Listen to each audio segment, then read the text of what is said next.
নমস্কার বন্ধুরা, আপনারা জানেন রাত পেরোলে পশ্চিমবঙ্গে বিধানসভা ভোট এর রেজাল্ট। এই রেজাল্টে বামপন্থীরা কতটা ভালো ফল করতে পারে তা আজকে আমরা আলোচনা করব একজন বামপন্থী কর্মীর সঙ্গে। নমস্কার, নমস্কার। আপনাকে স্বাগত আমাদের চ্যানেলে। রাত পেরোলেই পশ্চিমবঙ্গে বিধানসভা ভোটের রেজাল্ট। সেই জায়গায় দাঁড়িয়ে বামপন্থীরা এবার কতটা ভালো ফল করতে পারে বলে আপনার ধারণা? আমার যে রাজনৈতিক অভিজ্ঞতা এতদিনের, আমি দীর্ঘদিন ধরে মোটামুটি ছোট বাচ্চা থেকেই এসএফআই করতাম আমরা, ছাত্র সংগঠন। তখন থেকে রাজনৈতিক যে অভিজ্ঞতাটা সঞ্চার হয়েছে, বর্তমানে আমি যেটা দেখছি পশ্চিমবঙ্গে নির্বাচনে বামপন্থী জোট একটা অভূতপূর্ব ফল করবে, যেটা কেউ কল্পনা করতে পারবে না। কিন্তু আমাদের কথাটা হচ্ছে শুধুমাত্র যে এই ভোট বা নির্বাচনের লড়াই, এটা নয়। বামপন্থীদের কথা হচ্ছে আমরা যদি রেজাল্ট ভালোও করি খারাপও করি, আমরা বামপন্থী ছিলাম আগেও, এখনও থাকবো। বামপন্থীরা মানুষের রুটি রুজির লড়াই নিয়ে সবসময় আন্দোলন করবে। তবে আমি এইটুকু বলতে পারি যে একদম শিওর যে আমরা বামপন্থীরা এবার নির্ণায়ক ভূমিকা পালন করব পশ্চিমবঙ্গের বিধানসভায়।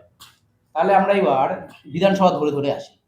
বিধানসভা ভিত্তিক আলোচনা করব। সর্বপ্রথম মুর্শিদাবাদ জেলা সবসময় চর্চায় থাকে, এখানে বামপন্থীরা একটা শক্তিশালী গড়। হ্যাঁ, দেখো, সার্বিকভাবে আমি যেটা দেখতে পাচ্ছি যে আমি তো আমাদের জেলায়, আমাদের দক্ষিণ দিনাজপুর জেলায় আমি রাজনীতি করেছি দীর্ঘদিন। আমি তো আমাদের রাজ্যের যে অন্যান্য জেলা আছে সেগুলোতে রাজনীতি করিনি, কিন্তু স্বাভাবিকভাবে যেখানে দেখি মানে দক্ষিণবঙ্গে যে মুর্শিদাবাদ, তারপরে নদিয়া, এই সমস্ত জায়গার কমরেডদের সাথে আমাদের আলোচনা হয়, আমরা দেখেছি এবং কি আমরা সোশ্যাল মিডিয়ার মাধ্যমেও দেখেছি বিভিন্ন জায়গায় যে মুর্শিদাবাদে খুবই একটা ভালো জায়গা তৈরি হয়েছে। মুর্শিদাবাদের মাটিতে বিশেষ করে যে ধর্মীয় উস্কানি, সেই ধর্মীয় উস্কানির বিরুদ্ধে তৃণমূল বিজেপির যে ধর্মীয় উস্কানি, সেই ধর্মীয় উস্কানির বিরুদ্ধে মানুষ ভোট প্রদান করেছে এবং সুষ্ঠু নির্বাচন হয়েছে, অনেক ক্ষেত্রে বিক্ষিপ্ত কিছু জায়গা ছাড়া। এই হিসাবে আমরা বলতে পারি মুর্শিদাবাদে আমরা খুবই ভালো ফলাফল করবো এবার। সর্বপ্রথমে মুর্শিদাবাদ জেলার আসে ডোমকল বিধানসভা। তিনি এবার ডোমকলে কতটা ভালো ফল করতে পারে বলে ধারণা? মোস্তাফিজুর রানা তো একদম 110% জিতবে সেখানে। সেখানে হুমায়ুন কবির তৃণমূলের হয়ে দাঁড়িয়েছেন, তিনি তো বলছেন যে তিনি জিতবেন, তো আপনারা কি করে বলছেন? সেটা হচ্ছে কি, মানুষের রুটি রুজির কথা, মানুষের লড়াইয়ের কথা, মানুষের পাশে থেকেছে মোস্তাফিজুর রানাদা। দীর্ঘদিন ধরে মানুষের পাশে, মানুষের সঙ্গে, মানুষকে সঙ্গে নিয়ে লড়াই আন্দোলন করেছে। চাকরি চুরি থেকে শুরু করে পঞ্চায়েতের দুর্নীতি, 100 দিনের কাজের দুর্নীতি, সমস্ত দুর্নীতির বিরুদ্ধে আন্দোলন করেছে এবং কি সবসময় বিপদে আপদে মানুষের পাশে থেকেছে। মুর্শিদাবাদের মতো জায়গায় যেখানে সাম্প্রদায়িক উস্কানিমূলক বিভিন্ন রকম সাম্প্রদায়িক উস্কানি ছড়ানোর চেষ্টা করা হয়েছে, সেই সময়কালে আমাদের প্রার্থী, সিপিআইএমের প্রার্থী মোস্তাফিজুদ্দা তার সহ বামপন্থী যে সমস্ত কর্মীরা আছে সকলে মানুষের পাশে দাঁড়িয়েছেন এবং মানুষকে সেই উস্কানিমূলক দাঙ্গা থেকে আটকে রেখেছেন, আগলে রেখেছেন। তাহলে সেই হিসাবে আমরা বলতেই পারি যে মানুষই শেষ কথা বলে। মুর্শিদাবাদে যে ডোমকল কেন্দ্র, সেই ডোমকল কেন্দ্রে অবশ্যই মোস্তাফিজুদ্দা রানা দেখেছি যে মুস্তাফিজুর রহমান রানা কেরালাতে গিয়ে পরিযায়ী শ্রমিকদের সঙ্গে কিন্তু কথা বলেছিলেন। অবশ্যই কি করবে তাহলে? একদম অবশ্যই 100%। আমাদের পরিযায়ী শ্রমিকের যে বিষয়টা আমি দেখছি থেকে, আমাদের পশ্চিমবঙ্গ রাজ্য থেকে প্রচুর মনে করো যে 50%-এর উপরে পরিবারের লোক যারা পরিযায়ী শ্রমিক, সেই পরিযায়ী শ্রমিকদের পাশে সবসময় আমাদের বামপন্থী শ্রমিক সংগঠন সিটু দাঁড়িয়েছিল এবং আমাদের যে বামপন্থী সিপিআইএমের যে নেতা নেতৃত্ব, কর্মী সমর্থকরা দাঁড়িয়েছিল। রাস্তায় রাস্তায় আমাদের রেড ভলেন্টিয়ার্সরা বাড়ি বাড়ি গিয়ে অক্সিজেন সিলিন্ডার, ওষুধপত্র যেগুলো সব সরবরাহ করেছিল, আমরা দেখেছি। তাহলে করোনা সহ পরিযায়ী শ্রমিক, যেমন আমাদের লকডাউন হয়, লকডাউনের সময় আমাদের পরিযায়ী শ্রমিকদের সমস্ত রকম সুবিধা, সমস্ত রকম সাহায্য বামপন্থীরাই করেছিল। এর পরবর্তী বিধানসভা আসে জলঙ্গি। সেখানেও ধরা যায় একটা বামপন্থী কিন্তু একটা শক্তিশালী ঘাঁটি। সেখানে কি 2026-এ বিধানসভা ফলে কি জিততে পারে বলে ধারণা করা যায়? 100% জিতবে জলঙ্গিতেও। কারণ হচ্ছে, দেখো, আমরা যদি বলি আমাদের পশ্চিমবঙ্গ রাজ্যের যে 23টা জেলার মধ্যে মালদা মুর্শিদাবাদ, এই মালদা মুর্শিদাবাদ থেকে পরিযায়ী শ্রমিক সব থেকে বেশি। রানীনগর, এই রানীনগরে দেখা গেছে যে 2024-এ লোকসভা ভোটে যখন মোহাম্মদ সেলিম মুর্শিদাবাদ থেকে দাঁড়িয়েছিলেন, সেই সময় কিন্তু রানীনগর এই একমাত্র বিধানসভা যেখান থেকে কিন্তু বামপন্থীরা লিড দিয়েছিল। সেই লিডটাকে ধরে রাখতে পারবে? অবশ্যই ধরে রাখতে পারবে। লোকসভা ভোটে যে কি হয়েছিল মানুষ তো সেটা জানে, সবাই জানে যে লোকসভা ভোটে কি হয়েছিল। আমাদের পশ্চিমবঙ্গে যখন লোকসভা নির্বাচন হয় গোটা ভারতবর্ষে, তখন পশ্চিমবঙ্গে কি হয়েছিল, পশ্চিমবঙ্গে একটাই বীজ ছড়ানো হয়েছিল, সেটা হচ্ছে হিন্দু মুসলিম। সেই হিন্দু মুসলিমের বীজকে ছড়ানোর থেকে এবং কি হুমায়ুন কবির যে সমস্ত কথাগুলো বলেছিল এর আগে, সেই সমস্ত বীজ থেকে সেটাকে উদ্ধার করে বামপন্থীরা যখন রানীনগরে সেই বিধানসভা থেকে লিড দিতে পেরেছিল, তার মানে এবার একদম জয় নিশ্চিত। কিন্তু আমরা দেখলাম গতকাল এই রানীনগরী সিপিআইএম প্রার্থীকে ধরে কিন্তু বিক্ষোভ দেখা দিয়েছিল। বিক্ষোভ দেখাচ্ছে, সেগুলো তো দুষ্কৃতীদের কাজ। বিক্ষোভ বিভিন্ন রকম ভাবে দুষ্কৃতীরা দেখায়। মুর্শিদাবাদ থেকে 3 থেকে 4টি সিট বামপন্থীরা অনেকটাই এগিয়ে। এরপর খড়গ্রাম, এগিয়ে বললে ভুল হবে, আমরা বলছি সেটা জয় নিশ্চিত। খড়গ্রাম, জয় নিশ্চিত। খড়গ্রামও আমাদের জয় নিশ্চিত। ধ্রুবজ্যোতি সাহা, আমাদের যুব নেতা কমরেড ধ্রুবজ্যোতি সাহা, ধ্রুবজ্যোতিদা অনেকদিন ধরে কিন্তু লড়াই আন্দোলনের মধ্যে আছে। তোমরা দেখেছো বিভিন্ন সোশ্যাল মিডিয়ায়, এর আগে ইনসাফ যাত্রায় দেখেছো, একটা বড় অংশের মানুষ, বেকার যুবক, তোমার মতো আন্দোলন করতে গিয়ে কিন্তু মারও খেয়েছিল। তোমার মতো আমার মতো ছেলেপেলেরা যারা এই আন্দোলনে সাড়া দিয়েছিল ইনসাফ যাত্রায়, কিসের জন্য? বেকারের কাজের জন্য, শ্রমিকের মজুরির জন্য, 100 দিনের কাজকে 200 দিন করার জন্য। এই সমস্ত ক্ষেত্রে বিভিন্ন রকম, খালি শুধুমাত্র বামপন্থীরা সাড়া দিয়েছিল এমন নয়, রাস্তাঘাটে আমরা দেখেছিলাম যে আমাদের ইনসাফ যাত্রাকে স্বাগত জানাতে বহুত যুবক সমাজ, যুবক যুবতী সমাজ তারা এগিয়ে এসেছিল। বিধানসভা যদি দেখি উত্তর দিনাজপুর থেকে, যেটা সবসময় এবার কিন্তু 2026-এ ভোটের শিরোনামে ছিল, সেটা হচ্ছে করণদিঘি বিধানসভা, হাজী শাহাবুদ্দিন। সেই বিধানসভা কি 2026-এ জিততে পারবে? সেখানে তো করণদিঘির বিরোধীরাও তো বলছে যে হাজী শাহাবুদ্দিন জিতে গেছে। যারা তৃণমূল দল করে, বিজেপি দল করে, বিজেপির কর্মী সমর্থক, তারাও বলছে বিজেপি একটা ফ্যাক্টর হয়ে দাঁড়াবে, কারণ 2021-এর বিধানসভা ভোটে বিজেপি কিন্তু সেখান থেকে ভালো ফল পেয়েছে। আসলে তুমি যেটা বলছো অবশ্যই বিজেপি ফ্যাক্টর হয়ে দাঁড়াবে বলছো, কিন্তু আসলে পশ্চিমবঙ্গের নির্বাচনে বিজেপি কোনো ফ্যাক্টরই নাই। বিজেপি কোনো ইস্যুই নেই, ভোটের ইস্যুই নেই। বিজেপি যে ভোট করবে, ভোট চাই মানুষের কাছে, সেই জায়গাটা তো বিজেপি তৈরি করতে পারেনি। বলছে যে আমরা এবার সভা গঠন করব, কোনোদিনই সম্ভব হবে না, ওটা দুঃস্বপ্ন বলা যায় ওদের কাছে। এরপর তাহলে উত্তর দিনাজপুর থেকে শুধু করণদিঘিটায় না আরো কোনো সিট আশা করছে?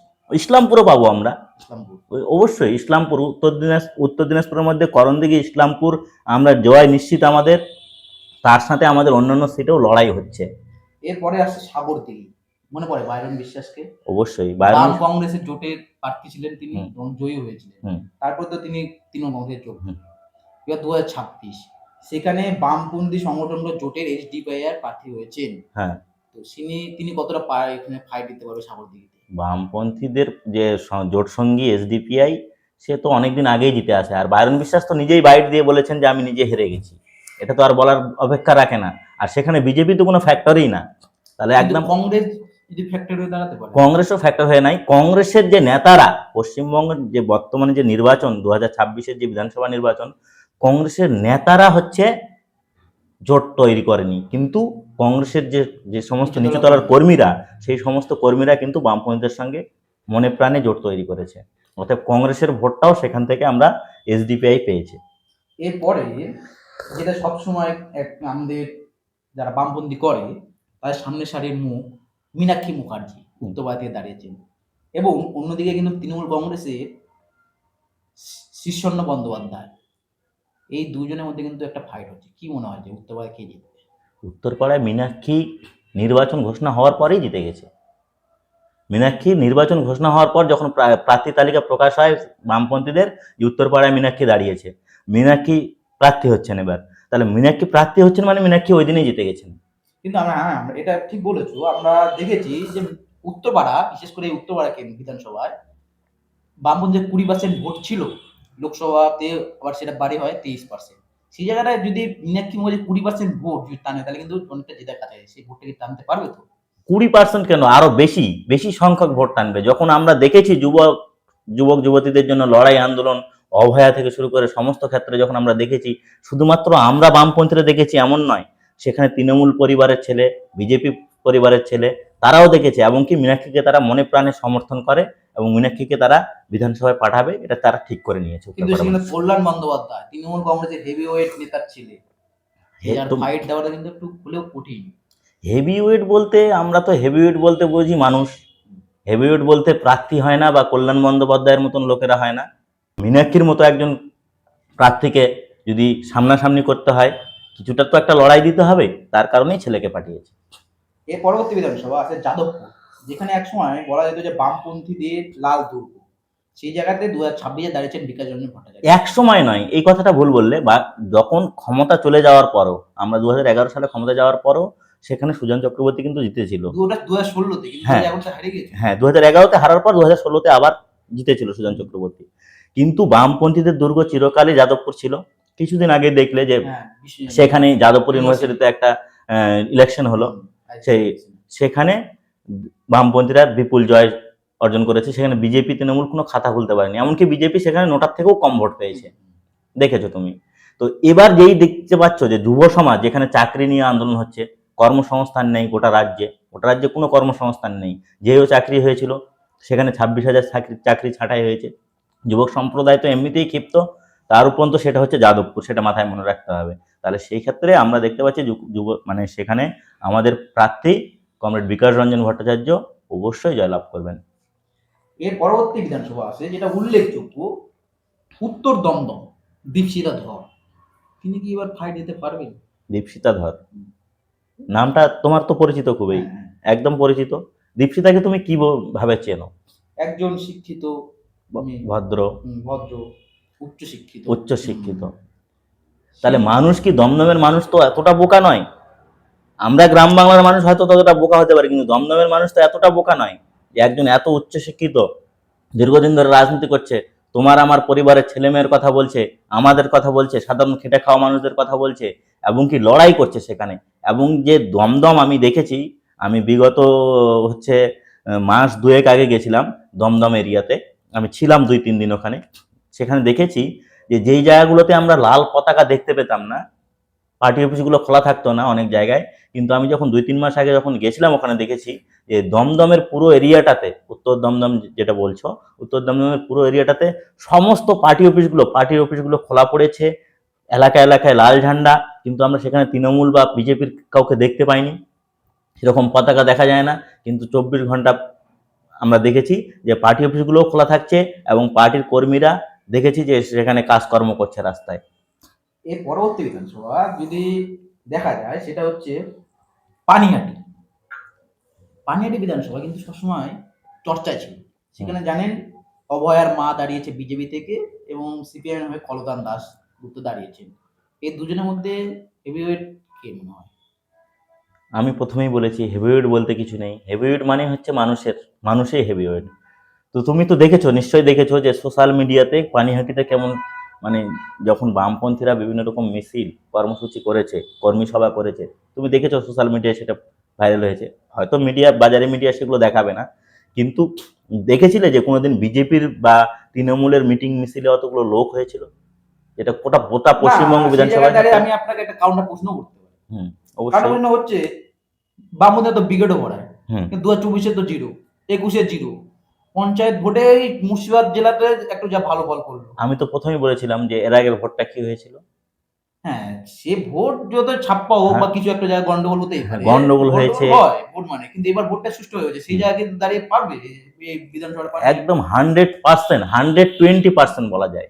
মানে 100% বললে ভুল হবে, 120% বলা যায় যে কলতান দাশগুপ্ত ওখানে জিতছে, এবং সাধারণ মানুষের হয়ে কথা বলছে।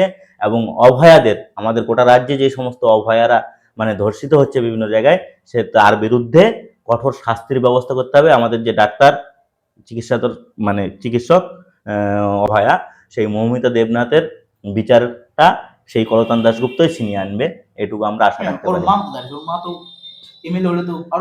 ওর বাবা তো বলেছিল, মানে মৌমিতা দেবনাথের বাবা তো লাস্ট বললো, মানে ভোটের একদিন আগেই বললো যে হচ্ছে আমাদেরকে ব্যবহার করা হয়েছে। সেটা তো মানুষ বলছে অনেকদিন ধরে, কিন্তু ওরা বুঝেছিল একটু পরে। আমি সেটা দেখেছি, আপনারাও দেখেছেন, তোমরাও দেখেছো। মানে তো সেখানে দেখা যাচ্ছে যে ওরা স্বীকার করে নিয়েছে যে বিজেপি তাদেরকে ব্যবহার করছে, মানে ক্ষমতায় আসার কারণে। সেই একটা গানও বের করেছে সাধারণ মানুষ, সেই গানটা অনেকে শুনেছে হয়তো। এরপরে বিধানসভা আসছি কামারহাটি। সেখানে কিন্তু বামপন্থী সেই পুরনো মেজাজের নেতা দাঁড়িয়েছেন মানস মুখার্জি, এবং তৃণমূলের ক্যান্ডিডেট সেখানে মদন মিত্র, এবং তিনি কিন্তু রঙিন নেতা হিসেবেও পরিচিত। তো যাই হোক, আমি যেটা দেখছি যে কামারহাটি এলাকাটা হচ্ছে একটা বামপন্থীদের মানে শক্ত জায়গা, খুবই শক্ত। আমি দেখেছি যখন 2011 সালের পর থেকে বামপন্থীরা ক্ষমতা থেকে সরে যাওয়ার পর কামারহাটি মানে যে মিউনিসিপ্যালিটি আছে পৌরসভা, সেই পৌরসভাতে আমরা অনেক জায়গায় লড়াই দিয়েছি, লড়াই হয়েছে এবং আছেন মানে কামারহাটিতে দীর্ঘদিন লড়াই হচ্ছে। আর এবার তো মানস মুখার্জি দাঁড়িয়েছে একদম, মানে তিনি বলেছিলেন তার আগে যে কথা হবে চোখে চোখ রেখে। চোখে চোখ রেখে কথা হবে। তার তিনি এটাও বলেছেন যে আমি হারানোর জন্য কখনো দাঁড়াইনি, মানে আমি হারতে শিখিনি, মানে হারিনি। তো আমরা দেখছি যে এখানেও আমরা আমাদের জয় নিশ্চিত। এর পরবর্তী যদি জেলা আসে সেটা দক্ষিণ দিনাজপুর। সেখানে বামপন্থীদের, যেটা আপনাদের বামপন্থীদের কতগুলো সিট পাওয়ার আশা? বামপন্থীদের সিট পাওয়ার আশা তো আমরা মোটামুটি এখানে যেটা দেখতে পাচ্ছি, মোটামুটি 3টা আমরা পাবো 6টার মধ্যে। কোন তিনটা? সেই 3টা হচ্ছে আমরা হরিরামপুরটা পাচ্ছি। হরিরামপুর তো বিপ্লব মিত্রের এরিয়া। সে বিপ্লব মিত্র তো এর আগেও অনেকবার হেরেছে, আমরা দেখেছি। তাদের দলের লোকেরাই হারিয়েছে, দলের লোকেরাই তাকে ভোট দেয় না, এখনো বিশ্বাস করতে পারে না। একটা জিনিস লক্ষ্য করেছো কোনোদিন? আমরা দেখেছি আমাদের যে 2011 সালের পালাবদলের পর আমাদের জেলার একটা তৃণমূলের কর্মী সমর্থকরা বলে যে জেলার অভিভাবক বিপ্লব মিত্র, কিন্তু অভিভাবকের মুখে কখনো হাসি দেখেছো? তো মানুষের মুখের যখন হাসিটাই বের করতে পারে না, মানুষের সামনে মানে স্মাইলিং ফেসটা যখন প্রকাশ করতে পারে না, তাহলে মানুষ তাকে কি বিশ্বাসে ভোটটা দিবে? কিন্তু দক্ষিণ দিনাজপুরে লোকসভা ভোটেও তো আরএসপি হয়ে দাঁড় হয়। হ্যাঁ, আরএসপি তো ভালো কল করেনি, সেই যে কি করে যে 2 বছরের মাথায় ঘুরে যেতে পারে? লড়াই আন্দোলন হয়েছে, প্রার্থী ভালো হয়েছে। আমাদের প্রার্থীরা যেখানে আমাদের প্রার্থীরা হয়েছে, আমাদের ডক্টরেট করা প্রার্থী হয়েছে গঙ্গারামপুর বিধানসভা কেন্দ্রে। গঙ্গারামপুর বিধানসভা কেন্দ্রে একদম হাড্ডাহাড্ডি লড়াই হবে 3টা প্রার্থীর মধ্যে। আমাদের যে হচ্ছে সিপিআইএম প্রার্থী আছে ডক্টর বিপ্লব বর্মন, অপরদিকে 2 দলবদলু আছে, তৃণমূল কংগ্রেস থেকে বিজেপিতে গেছে, বিজেপি আবার কেউ কংগ্রেস থেকে তৃণমূলে আসছে, যাদেরকে আমরা জিতিয়েছিলাম 2 দলবদলু একটা কংগ্রেসের সঙ্গে জোটের সময়, গৌতম দাস। 2জনকেই মানুষ পরাস্ত করবে, এটা মানুষ ঠিক করে নিয়েছে, আমরা কেউ না। তাহলে পশ্চিমবঙ্গে 2026-এ এবার আপনারা একটা ভালো সিট পাচ্ছেন। অবশ্যই আমরা নির্ণায়ক হব। এবং যদি নির্ণায়ক হন, আপনার কথায় ধরে নিলাম, তাহলে 2026-এর পরে থেকে কি পশ্চিমবঙ্গে প্রতি বছর বছর এসএসসি টেট হবে? শিওর, একদম নিশ্চিত, একদম নিশ্চিত। এসএসসি টেট এগুলো প্রতি বছরই হবে, প্রতি বছরই নিয়োগ হবে, যেরকম ভাবে দুর্গাপূজা, ঈদ এইগুলো হয় সেইভাবেই হবে, সেটাও দুর্নীতিমুক্ত। ধন্যবাদ। আপনারা দেখলেন এতক্ষণ ধরে একজন বামপন্থী কর্মীর সঙ্গে আমরা গল্প করলাম কালকে ভোটের রেজাল্ট, সেই রেজাল্টের আগে বামপন্থী কতটা এগিয়ে। ভিডিও যদি ভালো লেগে থাকে অবশ্যই বেশি করে শেয়ার করবেন, লাইক করবেন এবং একটা কমেন্ট করে যাবেন, এবং দেখা হচ্ছে পরবর্তী কোনো ভিডিওতে।